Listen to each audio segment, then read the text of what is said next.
சிவவோம் மகாகாளி. வணக்கங்க. நாம் இன்றைக்கி பார்க்க போகிற பதிவு என்னன்னு பார்த்தீங்கன்னா, எதிரியை ஜெயிக்க அதுக்குண்டான மந்திர பிரயோக முறை. சரிங்களா? இது ரொம்ப சிம்பிளாக இருக்கும். ஆனால் இதோட சக்தி நீங்கள் இதை அனுபவித்தா மட்டுமே உங்களால் அது கண்டுக்க முடியும். இது என்னோடய அனுபவபூர்வமாக நான் இது எங்கிட்ட வரவங்களுக்கு நான் பண்ணக்கூடிய முறைகள், அவங்களுக்கு நான் சொல்லக்கூடிய முறைகள், நீங்களும் அது பயன்பெற்றுக்கலாம் அப்படிங்கிறக்கோசரம் தான் நான் இந்த பூஜை முறையை உங்களுக்கு சொல்கிறேன். இது ரொம்ப பெரிய விஷயங்கள் கிடையாது, ஆனால் இதில் வரும் பலன்கள் மிக மிக மிக அதிகம்.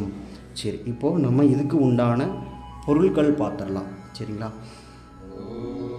உங்களுக்கு வெள்ளை எருக்கன் வேர் இந்த பூஜைக்கு கண்டிப்பாக நமக்கு தேவைப்படுது. அப்புறம் விஷ்ணு கரந்தை அந்த வேர் கண்டிப்பாக தேவைப்படுது. அப்புறம் வேப்ப மரத்தோட வேர். இந்த வேரில் வடக்கு போகிற வேரை நல்ல நாள் பார்த்து காப்பு கட்டி சாப நிவர்த்தி கொடுத்து நீங்கள் எடுத்துக்கோங்க.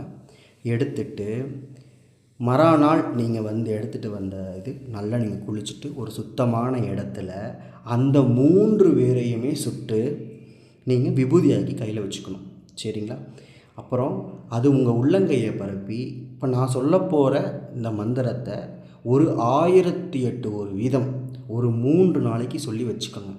சரிங்களா? அப்போ அந்த வச்சுக்கிட்டு நீங்கள் இந்த உங்களுக்கு போகக்கூடிய இடங்கள், அதாவது பார்த்திங்கன்னா நீங்கள் ஒரு இடத்துல போய் வேலை கேட்குறதா இருக்கட்டும், நீங்கள் பண்ணக்கூடிய தொழிலுக்கு பிஸ்னஸ் ரீதியாக நீங்கள் போய் விசாரிக்கிற விதமாக இருக்கட்டும், அப்போது இந்த ஒரு மந்திரத்தை ஒரு 108 தடவை உங்கள் கையில், வலது கையில் உள்ளங்கையில் பரப்பி நீங்கள் ஒரு இளநீ எடுத்து அதை கண் திறந்து அதில் போட்டு நீங்கள் எடுத்து குடிச்சிட்டு நீங்கள்